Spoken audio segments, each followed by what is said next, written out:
Hey everybody, it's Nico, and today we're going to dive deep into the Apple products that are upcoming in 2024 and I'm mostly excited for. First up is the Apple Vision Pro. This is the first leap from Apple into the augmented reality world. Imagine a sleek design, super intuitive interface, and Apple's signature crisp display technology.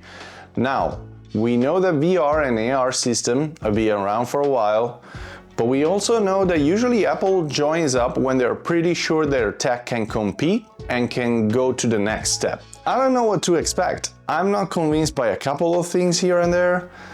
The fake eyes behind the screen, the small battery pack, the avatar that will replace me during call, but mostly the way that this system will have when it comes to long hours of use. Of course, this is the first version. We've seen it with iPhone, we've seen it with the first Apple Watch. This is more for tech addicts, reviewers, journalists, developers that wants to be at the head of the curve. By the time we will get to a V2, probably it's gonna have some lighter versions, some more battery pack extensions, some accessories, and similar stuff that will improve the features that now are not working that great in version 1. What I love about this thing is that as a project manager, thinking of being able to use my whole environment without needing to worry about keyboard placements, monitors, etc. is game-changing.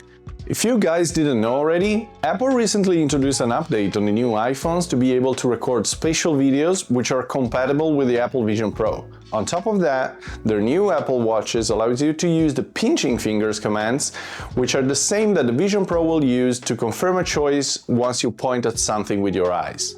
Even though these features might seem minor or even unnecessary to some, they play a crucial role in a widely used user experience approach.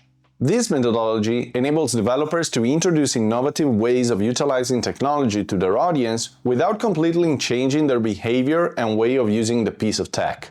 Basically, if you're already used to do the pinching commands with your watch, you will be probably able to adapt faster to the Apple Vision Pro. Now let's talk Apple 16, because there are plenty of rumors going around for this new version. Starting from the body design, including a new capture button for instant camera access. Additionally, it's anticipated that the action button will become a standard feature across all models, not just the Pro version. This modification should streamline the use of apps and features, allowing for immediate activation with a single press on a wider range of devices. Personally, I'm quite content with my iPhone 15 Pro Max model, and I think I'm gonna skip the next iteration unless something groundbreaking happens. Moving on to the Apple Watch X. Now, this is the 10th generation of the Apple Watch. This is when usually Apple changes things and actually improves something on a design perspective mainly quite a lot. This isn't just idle conjecture, there's been substantial buzz about an imminent special Apple Watch X model. Even Bloomberg's Mark Gurman reports that this commemorative edition will feature a slimmer design, micro-LED screen, numerous new health functionalities, and more. This announcement could position it as the most notable Apple Watch in recent years, following a series of solid yet incremental updates. On a personal note, I'm on the fence on diving on this new Apple Watch X. I'm a proud owner of the Ultra version 1, and unless there's something very groundbreaking that changes on, for example, the health capabilities of it, I don't think I'm gonna swap only for the design aspects. What I'm mostly interested about is the fact that with the recent controversy on the new Apple Watch series and the new Apple Watch Ultra series being banned in the US, then unbanned, then maybe banned again, this could be the year that actually the sales of the Apple Watch will skyrocket to the moon because of the new Apple Watch X version. Alright, let's chat about the AirPods Max 2. This is mainly the reason why I started this whole video. Basically, it was, yes, I'm excited about it, I want them to come out in 2024, and so I decided to write a script and go with it. So the first version was a hit. Expectations are high on this one. We might see improvements in noise cancellation, audio quality, maybe a more comfortable design, and of course, USB-C? I'm quite happy with the current color options, but I'm also aware that Apple likes to slightly change them from version to version. I didn't get the first version and I won't. I will wait for the USB-C version before pulling that trigger. So to work from home, I've been using the normal AirPods, some other earbuds, some other headphones, and I didn't thought I actually needed the AirPods Max until I tried them. And I was like, okay, battery life, of course it's more compared to the usual AirPods. The microphone is not that bad, but I still use a different microphone, so I don't need the microphone capabilities. And it's just great. Those are just great in terms of quality, and that's why I decided to pull the trigger in the next version. Finally, the iPad Pros. Okay, 2023 was the year in which Apple didn't release any iPad at all, which is scary. Check it out.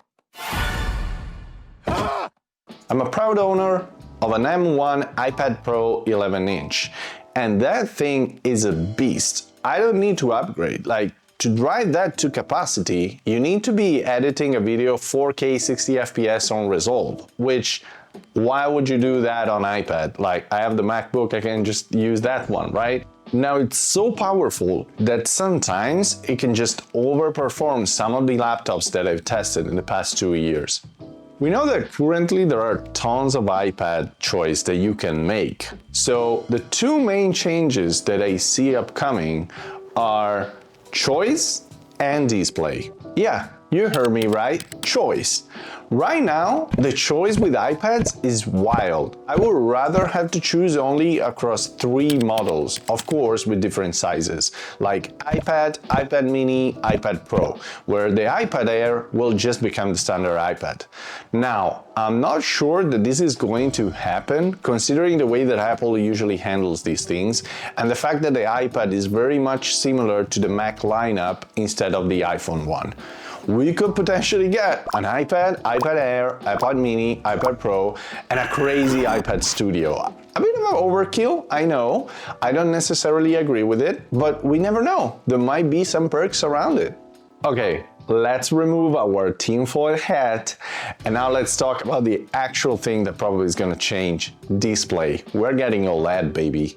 Now, don't misunderstand, the iPad Pro's mini LED XDR display is remarkable. Yet, we've been eagerly anticipating Apple's shift to OLED technology. An OLED screen will be a game changer, especially given that the iPad isn't always used head-on.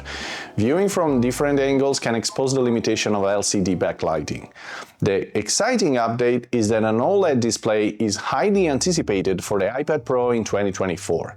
This upgrade will not only enhance viewing angles, but also bring richer blacks, quicker refresh rates, and improved battery efficiency. These advancements could boost even more the usage of iPad Pros. Now, we've seen across the board in 2023 more and more people has been using it to edit videos on DaVinci Resolve and Final Cut Pro coming to iPad. So this might be one of those things that I was talking about for the Apple Vision Pro, where Apple starts to actually get us used to use a system before upgrading it to the next level of tech. And that wrapped my list of 2024 Apple products that I'm mostly excited for. Leave in the comments below the ones that you think are going to come up, the ones that you're excited about, and why you're excited about those. Well, thanks so much for watching, and see you next time. Bye.